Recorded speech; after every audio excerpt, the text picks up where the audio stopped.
गेले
दिगंबर ईश्वर विभूती, राहिल्या त्या कीर्ती जगा माझी.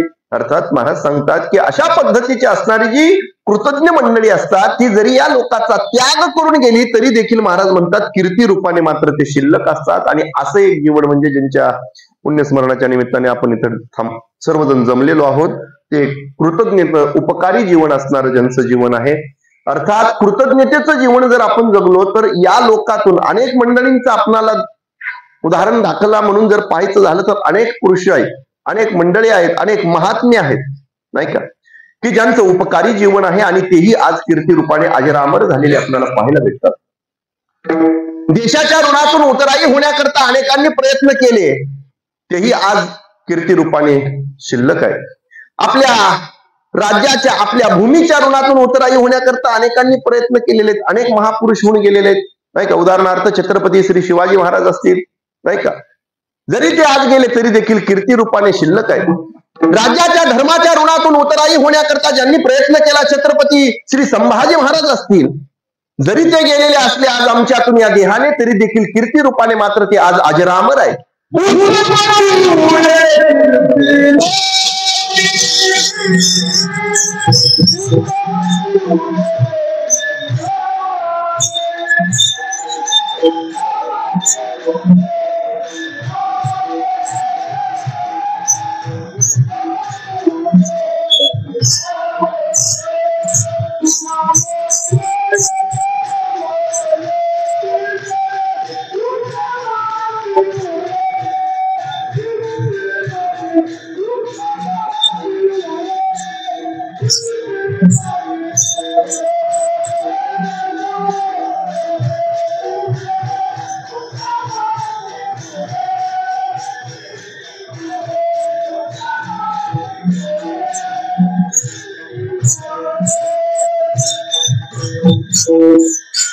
तुका म्हणे का मरण्याची सरे उत्तम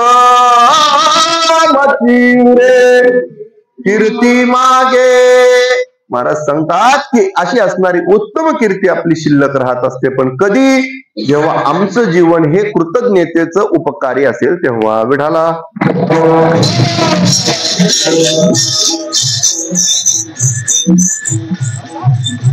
उपकारी जीवन आमचं असणं गरजेचं आहे आणि तसं जर आम्ही जगलो तर आमचं काय होत असतं त्या ऋणातून उतराई आम्ही कुठेतरी होत असतो. महाराज म्हणतात ना ताकाचे उपकार तरी करा. अरे बाबांनो, नाही तुम्हाला पोळी खायला देता आली दूध द्या, दूध नाही जमलं पेलाभर पाणी द्या नाही का, नाही दूध जमलं कमीत कमी असणार असार ताक तरी द्या नाही का. सांगायचं काय आहे, एखादा आपण काय केलं पाहिजे, उपकारातून उतराई होण्याकरता प्रयत्नशील असलं पाहिजे तर जीवनाची सार्थकता आहे. आपण पाहिलं तर अनेक ऋण आहेत हो. समाजाचं ऋण आहे नाही का. शास्त्रामध्ये सर्व ऋणांचं वर्गीकरण करून 3 ऋण सांगितलेले आहेत विशेष रूपाने. एक देव ऋण आहे, दुसरं ऋषी ऋण आहे आणि तिसरं पितृ ऋण आहे. देव ऋण, ऋषी ऋण आणि पितृ ऋण.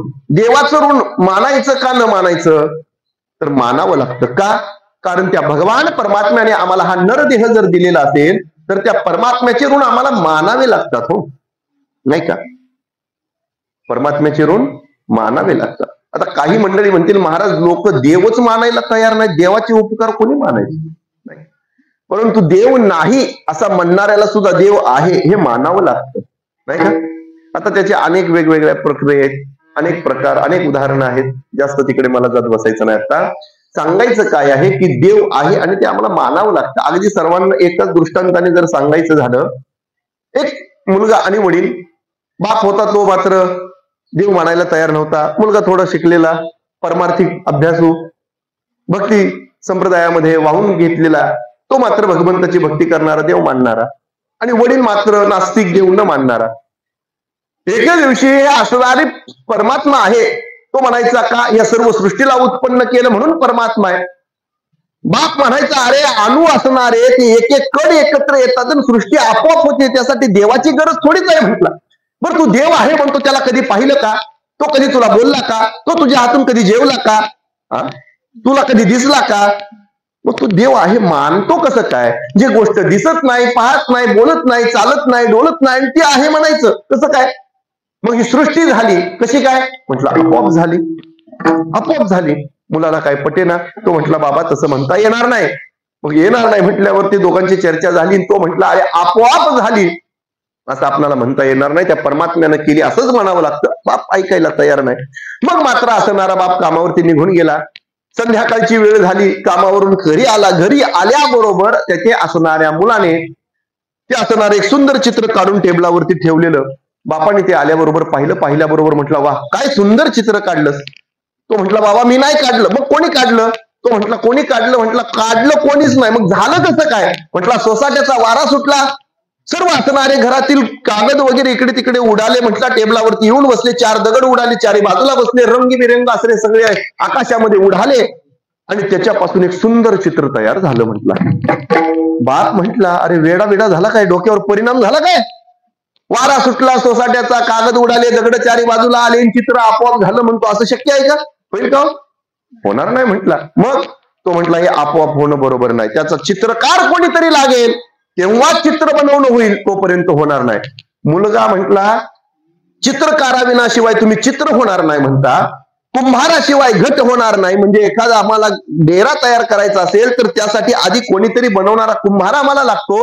सोनाराशिवाय अलंकार निर्माण होऊ शकत नाही. म्हणजे चित्रकाराविना चित्र नाही, कुंभारा फुलाला विना घट नसेल, सोनारा विना जर अलंकार नसतील आणि ही सृष्टी असणारी तुम्ही आपोआप झाली म्हणता, हे शक्य आहे का?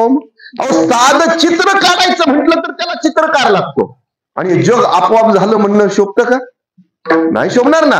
आणि म्हणून अशा पद्धतीनं तो म्हटला बाबा तुम्ही जर हे असणारी सृष्टी आपोआप झाली त्याला गाढव म्हणत असाल तर मग हे असणार सृष्टीला आपोआप झाली म्हणणाऱ्या त्याला गाढवाचा बाप म्हणायचं का? नाही का? सांगायचं काय आहे की परमात्म्याची असणारी परमात्म्याचं अस्तित्व आम्हाला मानावं लागतं, सत्यता मानावी लागते आणि त्यामुळे त्या परमात्म्याचे उपकार मानावे लागतात. का? कारण त्या परमात्म्याने आम्हाला हा नरदेह दिलेला आहे. महाराज म्हणतात ना दिली इंद्रिये हात पाय कान डोळे मुख बोलाया वचन जेणे तू जोडती नारायण नासे जीवपण भवरोग. अर्थात असणारी ही सर्व इंद्रिये त्या भगवान परमात्म्याने आम्हाला दिलेली आहे, लक्षात घ्या. त्यामुळे त्याचे आमच्यावरती उपकार आहेत. महाराज तर म्हणतात हा देहच परमात्म्याने दिलाय, नाही का? देव दिला दे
देवे दिला देह भजना गोमटा, तो या झाला फाटा बाधिकेचा.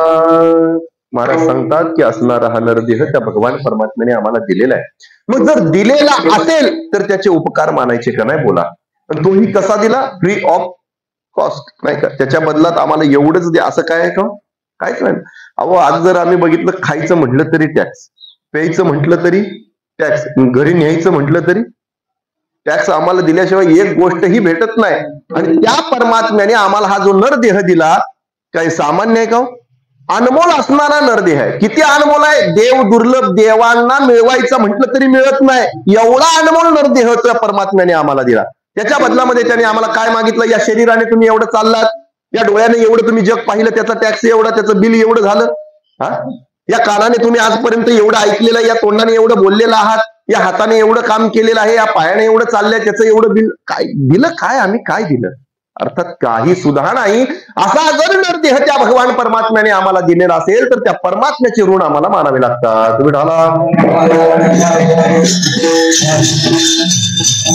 परमात्म्याचे आमच्यावरती उपकार आहे. एक ऋण भगवान परमात्म्याचं सांगितलेलं आहे, दुसरं ऋण संतांचं सांगितलेलं आहे. का? नरदेह मिळाला बरोबर आहे, पण या जन्माला आल्यानंतर त्या जन्मातून आम्हाला काय करायचं, काय केल्यानंतर खऱ्या अर्थाने जन्माची सार्थकता होणार आहे, त्याचं ज्ञान आहे का हो आम्हाला? नाही ना महाराज. आम्ही कुठं आमचा नरदेह एवढा अनमोल मिळालेला आहे, पण आम्ही नको त्या गोष्टीमध्ये वाया घालवतो आणि जीवनाची विनाश करून आम्ही घेतो. परंतु महाराज म्हणतात त्या संतांचे आमच्यावरती एवढे उपकार आज आहेत. वेदाधिकामध्ये ज्ञान आहे बरोबर आहे, पण ते ज्ञान किती लोकांना कळतं? संस्कृतातील असणारं ज्ञान, साधं सुभाषित संस्कृत मध्ये असलेलं आम्हाला वाचायला गेलं तर आज कळत नाही. ते अवघड असणारं वेदातील ज्ञान किती लोकांना कळणार आहे हो? कळेल का? कळणार नाही. पण संतांचे आमच्यावर एवढे उपकार आहेत की वेदातील एवढं कठीण असणारं ज्ञान ते काय केलं? आमच्या माय बोली सोप्या मराठी भाषेमध्ये आणलं, नाही का? संस्कृताची गाठी उघडोनी ज्ञान दृष्टी केली से मराठी गीता देवी. माऊली महावैष्णव ज्ञानोबाराय यांनी असणारं संस्कृतातील असणारी संपूर्ण भगवद्गीता काय केली हो? ज्ञानेश्वरीच्या रूपाने आम्हाला मराठीमध्ये आणून दिली. संतांचे आमच्यावरती असणारे उपकार आहेत. गाथा असेल, ज्ञानेश्वरी असेल, भागवत असेल, हरिपाठ असेल, ते सर्व काय आहेत? संतांनी आमच्यावरती केलेले उपकार आहेत. आणि त्या योगाने आम्हाला आमच्या साध्यापर्यंत जाण्याचा मार्ग त्यांनी खुला केलेला आहे. म्हणून दुसरं ऋण संतांचं आम्हाला मानावं लागतं. विठाला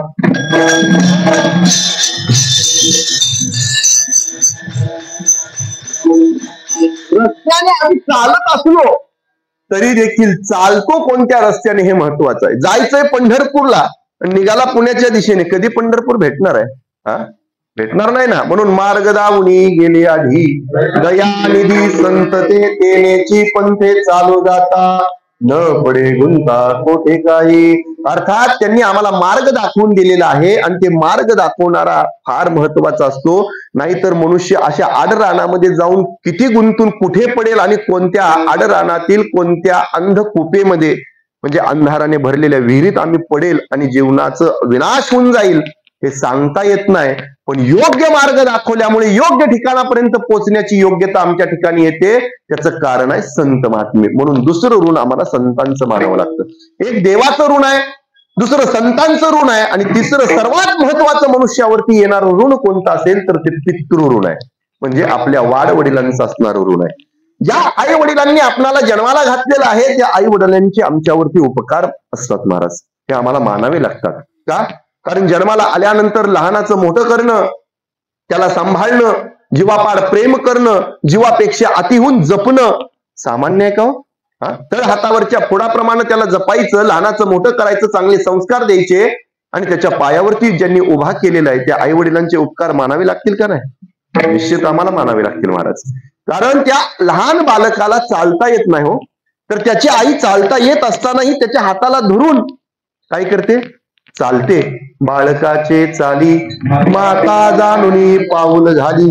त्या बाळकाला पाऊल टाकता यावं शिकवण्याकरता तीही हळूहळू पाऊल टाकते. वास्तविक तिला चालण्याची तशा पद्धतीनं गरज नाही, पण ती करते. का? त्या आपल्या मुलाला चांगल्या पद्धतीनं चालता आलं पाहिजे, त्याच्या पायावरती त्याला उभा राहता आलं पाहिजे. आणि अशा पद्धतीनं कोणाचाही आधार जीवनामध्ये न घेता स्वतःच्या पायावरती उभा राहील एवढं संस्कार देऊन ती माता माऊली आणि आपले आई वडील जर आपल्याला वाढवत असतील, लहानाचं मोठं करत असतील, तर निश्चित आम्हाला त्यांचे उपकार मानावे लागतात. विठाला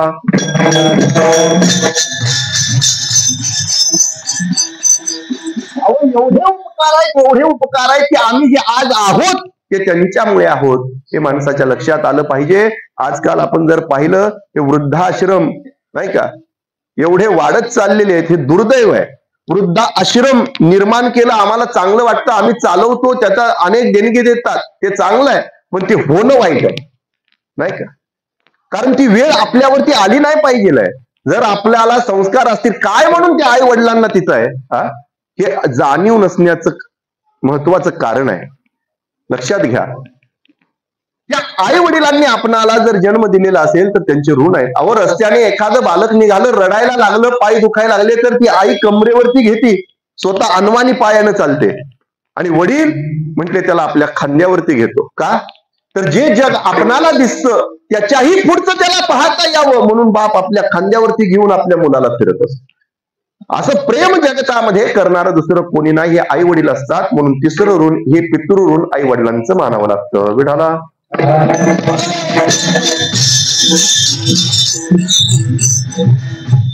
एक ऋण देवाचा आहे, दुसरं ऋषींचा आहे, आणि तिसरं पितृ ऋण आहे. देवाच्या ऋणातून उतराई होण्याकरता आम्ही त्यांची जयंती साजरी करतो, संतांच्या ऋणातून उतराई होण्याकरता आम्ही समाधी सोहळा साजरा करतो, आणि माता पिता यांच्या ऋणातून उतराई होण्याकरता आम्ही वर्ष श्राद्ध पिंड तर्पण विधी करतो, आणि तो केला तरच आम्ही आई वडिलांच्या ऋणातून उतराई होतो. तेच महाराज अभंगाच्या प्रथम चरणी.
पदावरी दिला आपुलिये करे. महाराज सांगतात की असणारा पिंड आपण त्या पदावरती नाम भगवान परमात्म्याच्या चरणावरती काय केला पाहिजे, करी नाम म्हणजे आपल्या हाताने काय केला पाहिजे, समर्पित केला पाहिजे.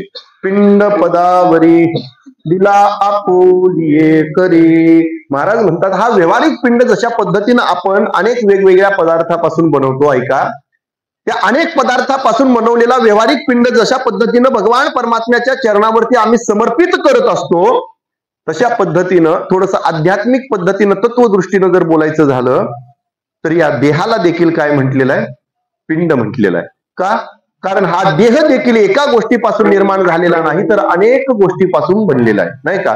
देह तव पाचाचे झाले, नाही का, पंचभूताचा गोंधळ केला एके ठाई मेळ, लावला सबळ अहंकार त्या पाठी. महाराज म्हणतात पंचमहाभूत ती एकत्रित झाली आणि त्याच्यापासून हा नरदेह बनलेला आहे. त्यामुळे भूत म्हटलं की घाबरायचं कारण नाही, कारण इथं तर महाभूत आहे, नाही का. हा महाभूत कशाला म्हणायचं तर पृथ्वी, आप, तेज, वायू, आकाश ही 5 जी तत्व आहेत, या 5 तत्वाला शास्त्रामध्ये महाभूत म्हटलेलं आहे. आणि या 5 ही तत्वाचं एकीकरण होऊन असणारा हा नरदेह आहे. विठाला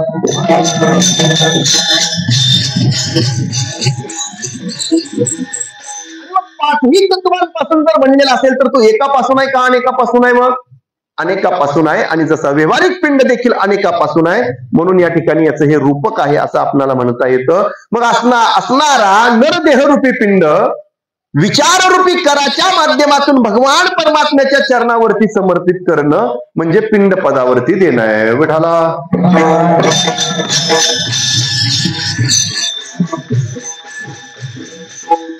नरदेहरूपी पिंड विचाररूपी कराच्या माध्यमातून भगवान परमात्म्याच्या चरणावरती ज्यावेळेस आपणाला समर्पित करता येईल त्यावेळेस खऱ्या अर्थाने पिंड पदावरी दिला आपुलिये करी हे रूपक पद्धतीनं चिंतन असं आपल्याला मांडता येणं शक्य आहे. कारण आपण जर का केला विचार तर ही उपमा आहे. काय असणाऱ्या व्यवहारिक पिंडाची उपमा याला देता येते. उपमा अलंकार कधी जेव्हा सादृश्यता असते तिथं काय असते? उपमा असते, नाही का? अनेक जण उपमा देतात. फार काय सांगायचं जर झालं तर रामायणामध्ये देखील राजा दशरथजींनी त्यांच्या पत्नींना उपमा दिलेल्या आपल्याला पाहायला भेटतात. चंद्रमुखी, गजगामिनी, कोकिलकंठी, पिनकनयनी, मृदभाषिनी, अशा अनेक उपमा देतात. चंद्रमुखी म्हणजे काय? चंद्रासारखी, तिचंही मुख गोल आहे, नाही का? चंद्र जसा शीतल आहे तशी तीही शीतल म्हणजे थंड आहे, नाही का? म्हणून ही सादृश्यता दिसते, म्हणून काय म्हटलं जातं? चंद्रमुखी. आता गमतीनं नेहमी सांगत असतो हे कुठपर्यंत असतं? जोपर्यंत सादृश्य आहे तोपर्यंत. सादृश्यता बदलली की अलंकार बदलला. मग आता चंद्रमुखी शीतलता आहे म्हणून, पण हे कुठपर्यंत असतं सांगू का? पहिलं वर्ष झालं हा बोलतो, नाही का? ती ऐकते म्हणून आम्हाला शीतल वाटते, थंड वाटते म्हणून चंद्रमुखी. दुसरं वर्ष आलं म्हटले ती बोलते, हा ऐकतो. आणि तिसरं वर्ष आलं म्हटले दोघं बोलतात आणि गाव ऐकतो, नाही. मग आता अशा पद्धतीनं जर होत असेल तर उपमा देखील काय होणार आहे? चंद्रमुखी पहिल्या वर्षी, मग आता दुसऱ्या वर्षी ती बोलते हा ऐकतो, मग उपमा बदलावी लागेल. मग चंद्रमुखीची म्हटली आता सूर्यमुखी झाली, थोडी तापायला लागली म्हटली. पण तिसऱ्या वर्ष दोघं बोलून गाव ऐकतो, मग म्हटले आता चंद्रमुखी नाही, आता सूर्यमुखी नाही, आता ज्वालामुखी. सांगायचं काय आहे की उपमा अलंकार सादृश्यतेमध्ये होत असतो. तशा पद्धतीनं व्यवहारिक असणारा पिंड आणि असणारा आध्यात्मिक दृष्ट्या या शरीराला सुद्धा पिंड म्हटलं, त्याचं कारण व्यवहारातील असणारा पिंड जसा अनेक गोष्टींपासून बनलेला आहे तसा नरदेहरूपी पिंड सुद्धा अनेक तत्वांपासून बनलेला आहे. विठाला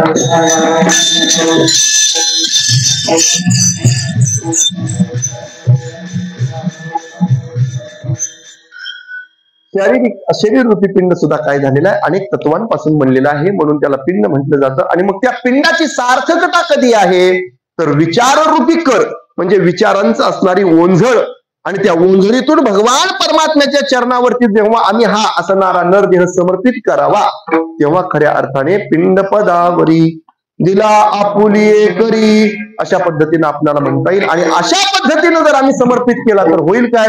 महाराज म्हणतात माझे झाले गयावर्जन विठले पितराचे ऋण विढोबार.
तुम्हाला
कसं खाली आता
मतदान करू दे. तू पिटावेल करू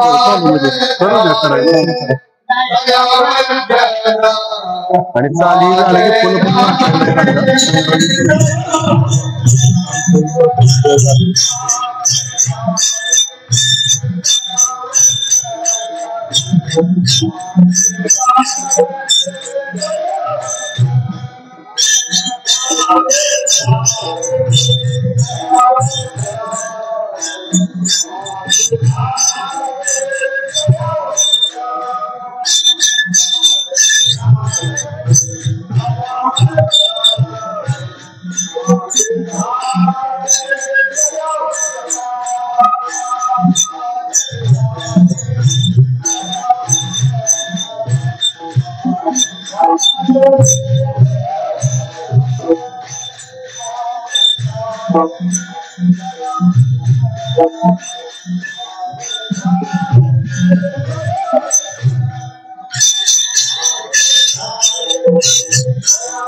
ढाला ढाला